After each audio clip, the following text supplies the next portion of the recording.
The broken body in the dust. The wind howled over the scorched battlefield. Smoke rose from shattered machines and fallen soldiers. The ground was black, full of burn marks and broken weapons. Nothing moved, except one human. His name was Jace, a soldier from Earth.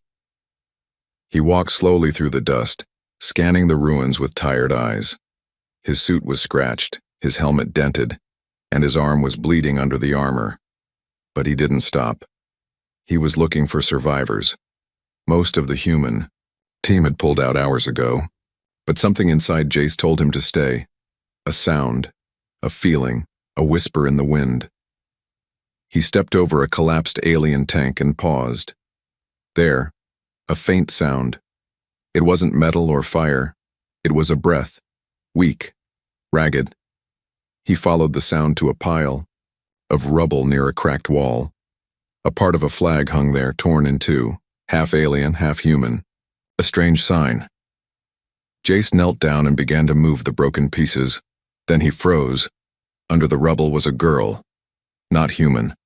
An alien warrior, about his age, maybe younger. Her body was covered in deep purple armor, now cracked and burned. Her skin, pale, fluid, was stained with black blood. One arm was missing, just wires and flesh at the shoulder. But her eyes were still open. They locked onto Jace's. She growled weakly and tried to move, but her body failed her. Jace didn't raise his weapon. He didn't call it in. Instead, he spoke. "Can you hear me?" She didn't answer. "Are you alive?" A long silence. Then her cracked lips moved. "Why?" That one word made him pause. Why? Why didn't he shoot her? Why didn't he walk away? Jace didn't have an answer. He just knew this. She had been left behind, betrayed, forgotten, and he knew what that felt like. He reached into his pack and pulled out a small canister of water. Carefully, slowly, he lifted her head and helped her drink. She choked at first, but then drank greedily. Her breathing slowed. Her body relaxed just a little.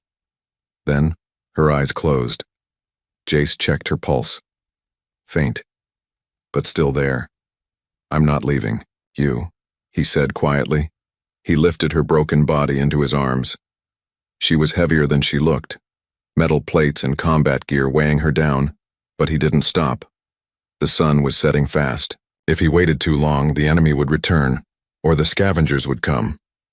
He moved fast through the wasteland, carrying her toward the hills. There, hidden behind a broken ridge, was an old outpost. Human-made, long abandoned. He had used it, once to hide during a blizzard. Now it would be her shelter. Inside the base, the lights flickered on. Dust danced in the stale air. Jace laid the alien girl on the only clean table, then gathered supplies. He didn't know her species, but he knew wounds, and hers were bad. He cleaned the burns, stitched what he could, wrapped the missing arm, covered her in a heat blanket, all while she slept, silent and still. Hours passed. Jace sat in the corner watching her. His own eyes felt heavy. Who was she? A soldier like him? A victim of war? Or something more? She stirred. Jace stood up quickly, her eyes opened again. Her gaze darted around the room, then back to him. This time she didn't growl. She whispered, "You saved me?" Jace nodded. "Yes." Her voice was weak. "I'm not human. I know. You're supposed to kill me." He shrugged. "I'm not good at following orders." Silence filled the room. Then, for the first time, her lips moved slightly. A hint of a smile. Just a tiny one. Before she closed her eyes again, outside the stars appeared in a galaxy full of war, betrayal, and pain. Two enemies had met in the dust, and something had begun. Something neither of them could name yet. But it started with mercy, and it might end with love. The cold wind howled outside the mountain base. Snow fell like ash, painting the rocky hills white.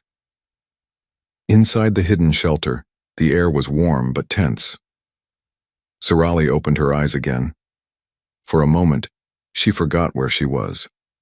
The pain in her body reminded her fast. She tried to sit, but her body refused. Her missing arm sent sparks of pain through her chest. Then she saw him again. The human. He was sitting near the door, fixing a heating panel with a small tool. His armor was off now. He looked tired. Messy hair, rough stubble, bandages on one arm. He noticed her awake and stood. "You're safe," he said. Her voice was rough. "Why?" "Because I didn't want to leave you out there." "You're human," she muttered. "I'm enemy." He walked closer but kept space between them. "I know, but I don't care." She stared. No one had ever said that to her, not even her own people. "You shouldn't have helped me," she whispered. "They'll hunt you now." Jace didn't flinch. "Let them." Over the next few days, her body began to heal, slowly. Jace brought her food, warm ration packs and melted snow water.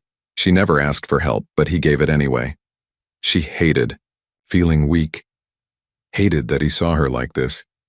She was a warrior once, the shadow blade of Xerac 4, feared by humans and aliens alike. Now she couldn't even stand. One day she asked, "What's your name?" "Jace," he said. "And you?" She hesitated. "Zerali." Strong name. She looked away. Not anymore. As her strength returned, so did her memories of the betrayal. Her last mission was supposed to be simple: protect civilians during retreat, but her commander changed the orders: kill anyone too slow. She refused, so they turned on her, cut her down, left her to bleed in the dirt, and no one looked back. No one except this strange human. Jace was different from the others she had fought. He didn't speak much, but when he did, it was honest. He never asked questions about her body, her scars, or her arm. He just treated her like she mattered, like she was still alive. One night, snow slammed against the base walls. Ice crackled in the vents. The heater began to flicker. Zerali watched as Jace opened a panel and tried to fix it again. "Need help?" she asked quietly. He looked up in surprise. She stood, barely, but balanced against the table. "I'm not broken," she said. "Not completely." Jace smiled for the first time. "I believe that." Together they repaired the old generator using spare parts. She showed him how alien crystals react to human tech, something he never knew. He showed her how to wrap her new arm bandage tighter, so it didn't reopen during movement. They were learning from each other. Later, as they sat beside the heater, she asked him something strange. "Why do you fight?" He looked at her. "My brother died in this war," he said softly. "I signed up to protect others, to stop more brothers from dying." She nodded. "I understand." "I'm sorry your people betrayed you." She stared at the snow-covered window. "They feared what I became. A warrior with too much heart." Jace turned toward her. "That's not a weakness." For a long moment their eyes met. No war, no orders, no walls, just two survivors in the mountains. That night, as the snowstorm roared outside, Zerali dreamed of the battlefield again. The pain, the betrayal, the cold dust. But this time when she cried out in her sleep, Jace was there. He didn't speak. He didn't wake her. He just sat beside her and placed a hand gently over her blanket, and slowly the shaking stopped. In a frozen hideout in a dead mountain range, something new was growing. Not trust. Not yet. But something close. And it was enough to keep them both alive. The storm had passed, but the silence inside the mountain hideout was heavy. Zerali sat near the small heater, her broken armor lying beside her. Her body was healing, slowly, but her heart still felt shattered. Jace was working on something. Again. He was always fixing, building, doing. She often wondered, was he trying to fix her too? She stared at the fire, lost in thought. Then, out of nowhere, she spoke. "I wasn't supposed to survive." Jace looked up. Zarali didn't look at him. Her eyes were distant, as if seeing something far away. I was one of their best warriors, trained since childhood. I fought for honor, but that wasn't enough. She touched the bandages where her arm had once been. I refused a command, and they stabbed me in the back. Jace listened quietly. He didn't interrupt. Zarali's voice was low, cold. We were evacuating a city. My unit was told to wipe out any civilians who couldn't run. Jace's jaw tightened. I couldn't do it, she said. They were children, elders, wounded. I told my commander I would protect them. She paused. Next thing I knew, my back was burning. I turned around and saw my second-in-command with a blade, her fingers clenched. They left me there, bleeding. Not even a goodbye. Jace got up and walked to her. He sat on the ground, beside her, not too close. He spoke softly. I know betrayal too. Zarali turned her head slightly. My brother was shot by his own team. Friendly fire. They said it was an accident. He paused. But I read the report. They panicked. Left him behind, didn't even try to help. For a long time they said nothing, but something invisible passed between them. Something stronger than words. Pain. Loss. The kind of wounds that never showed on the skin. That night, Zarali had another dream. But this time, it was not just memory. It was fear. She saw her commander again, the one who gave the order. His cold eyes, his voice. You are weak, he had said. You care too much. She dreamed of him standing over her, blade in hand. She screamed in her sleep. Jace rushed to her side, shaking her gently. Zarali, wake up. Her eyes shot open, wild and afraid. It's okay, he said, holding her shoulders.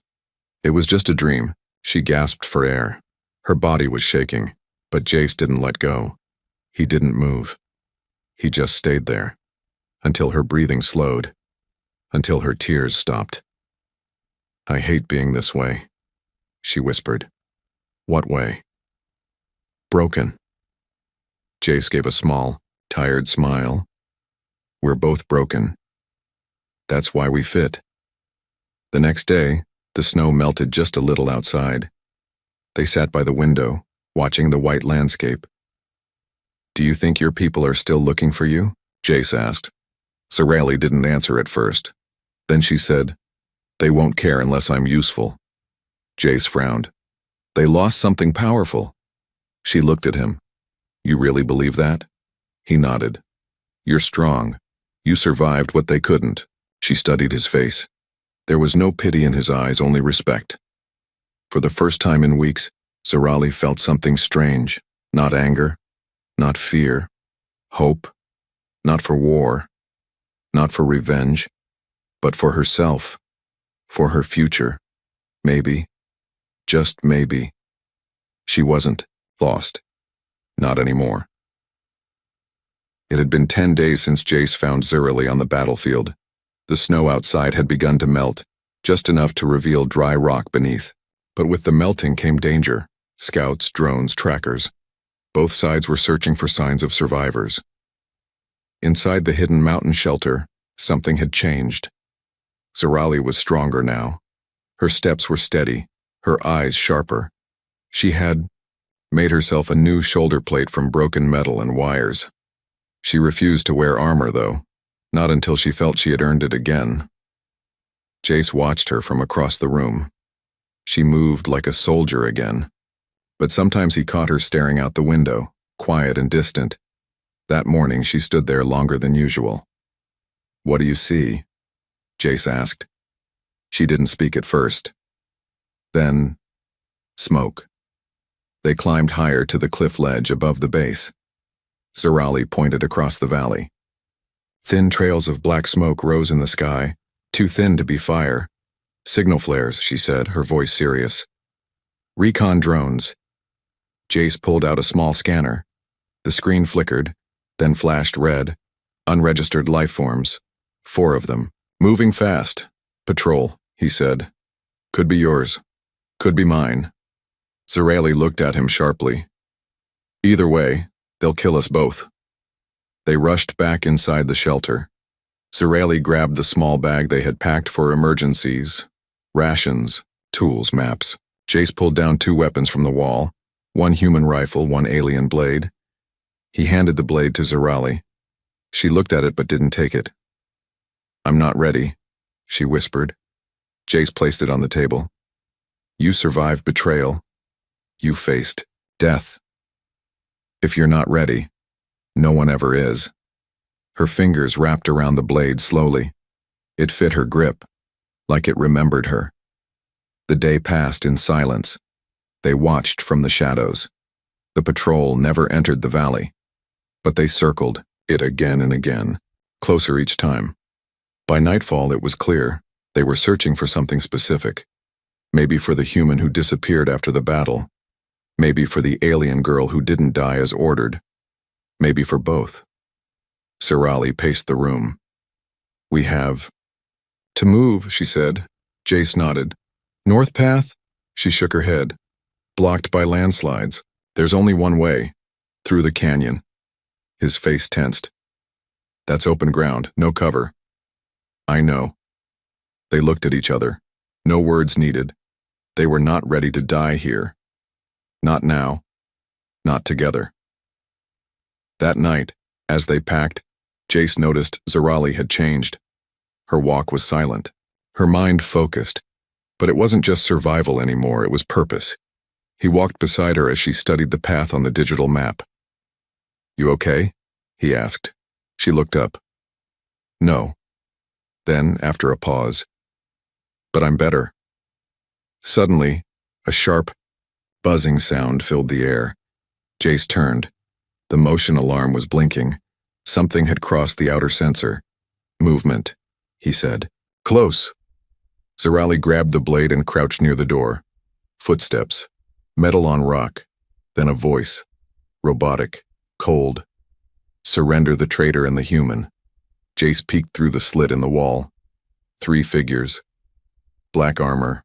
Unmarked. Not military. Executioners. Zarali's breath caught in her throat. They came for me. No, Jace said. They came for us. The door shook, a loud bang.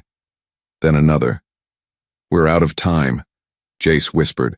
Zarali raised the blade. I'll hold them, she said. You run. Jace shook his head. We run together, or not at all. The door cracked. The wind howled again, but inside the base stood 2 fighters. Once enemies, now one team.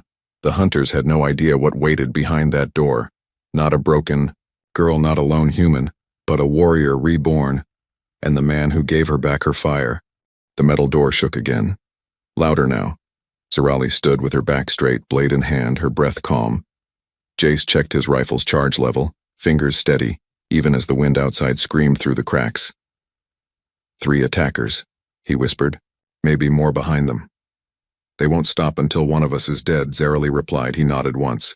Then let's make sure it's not us. The final bang came, then silence. No more knocks, no warnings, just quiet. Then, boom. The metal door exploded inward. Dust and sparks filled the room. A black-armored figure stepped through the smoke, weapon raised. He didn't get a second step. Crack. Jace fired once, clean, direct, straight to the neck joint. The attacker dropped. The next 2 came in fast, side by side. Zarali moved like a shadow, low and sharp. She ducked a blast, slid under the table, and drove her blade into the leg joint of the closest enemy. Sparks flew. He screamed. Then silence. The last enemy turned toward her, gun pointed. But Jace was faster. He tackled the attacker from the side. They crashed into the wall. The weapon slid away. They fought hand to hand, Jace taking a hard hit to the ribs but landing a punch to the jaw.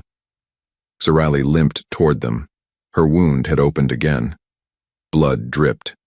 The attacker pulled a hidden knife, but her blade struck from behind right into his spine. Silence returned. 3 bodies on the floor, 1 room still standing, 2 hearts still beating. Jace collapsed to his knees, breathing hard. You okay? He asked. Zarali wiped blood from her face. Not even close. She smiled a little. He laughed, even through the pain. They sat beside the broken heater. The battle was over, for now, but their safe place was gone. "We can't stay here," Jace said. "I know," Zarali answered. "They found us once. They'll send more. Then we go through the canyon." She nodded slowly. It was risky. Open land, freezing winds, no cover, but there was no other way. Before they left, Zarali walked to one of the fallen attackers. She pulled off the helmet. Her eyes went cold. Jace watched her. "Do you know him?" She nodded once. "He served under my commander, the same one who ordered my death." She reached into the man's chest plate and pulled out a small chip. "What is it?" Jace asked. "Proof," she said. "Of everything." Jace looked at her with a strange mix of respect and sadness. "What will you do with it?" She stared out the door toward the canyon. "I don't know yet, but it's the first piece of who I was, who I am." They walked through the night. Zarali limped slightly. Jace's arm was bruised badly, but neither of them spoke of pain. The canyon was cold. Wind sliced like blades, but above them, the stars were clear, like a path drawn by the sky. They stopped once to rest. Zarali sat beside Jace, her head tilted up. "I thought I would die alone," she said softly. Jace looked over. "So did I." She didn't look at him, but her fingers moved slowly, closer to his. He noticed, but said nothing. Instead, he placed his hand gently over hers. No words, no promises, just warmth in the cold. By morning, they reached the canyon's end. Freedom was ahead, danger still waited. But now, they were no longer broken pieces. They were a team, and together they had survived their last stand. The canyon opened into a wide valley. Cold air swept through the rocks, but sunlight touched the land for the first time in days. Jace and Zarali stood at the edge, quiet. They had survived the battle. They had escaped the patrols. But now came the hardest part, a decision.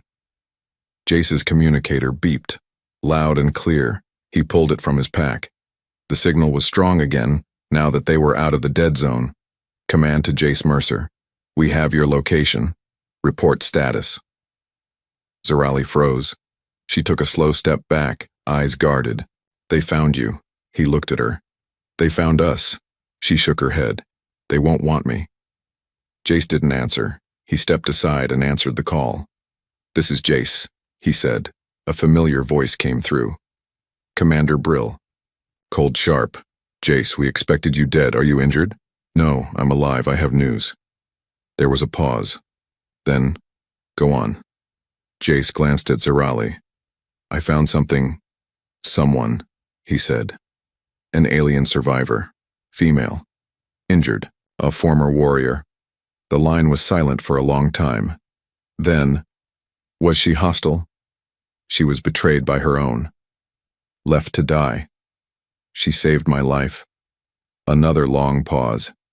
Then the words Jace feared. "Turn her in." Zarali heard it. She turned away, pretending she didn't. But her shoulders were stiff, her jaw tight. Jace spoke again. "She's not a threat. She has information, proof she could help us." "She's not one of us," Commander Brill replied. "Orders are clear. Detain or eliminate. No exceptions." Jace looked down at the device, then back at Zarali. He could turn her in. Walk away clean. Be welcomed home. Medals, promotions, a new start. But at what cost? Zarali didn't wait for him to speak. She walked up slowly and placed something in his hand. It was the chip, her proof, her betrayal, her story. "Give it to them," she said quietly. "Tell them what happened. They'll believe you." He looked at her in disbelief. "And what about you?" She shrugged. "Doesn't matter. I was already dead." "No," Jace said firmly, "not anymore." He stared at the communicator again. Then he made his choice. He dropped it, smashed it with his boot, The screen cracked. The signal died. Zarali's eyes widened. "What did you do?" Jace looked at her with a small smile. "I'm not going back." She blinked. "You gave up your home. For me?" He stepped closer. "I didn't give it up. I chose something better." They walked through the valley in silence. Zarali didn't speak for a long time, but her steps were lighter, her eyes softer. For the first time, someone had chosen her. Not as a weapon, not as a prisoner, but as a person. That night, they found an old traveler's hut. Dusty, broken, but standing. They lit a small fire inside and ate quietly. Jace handed her a warm canister. "Apple soup," he said.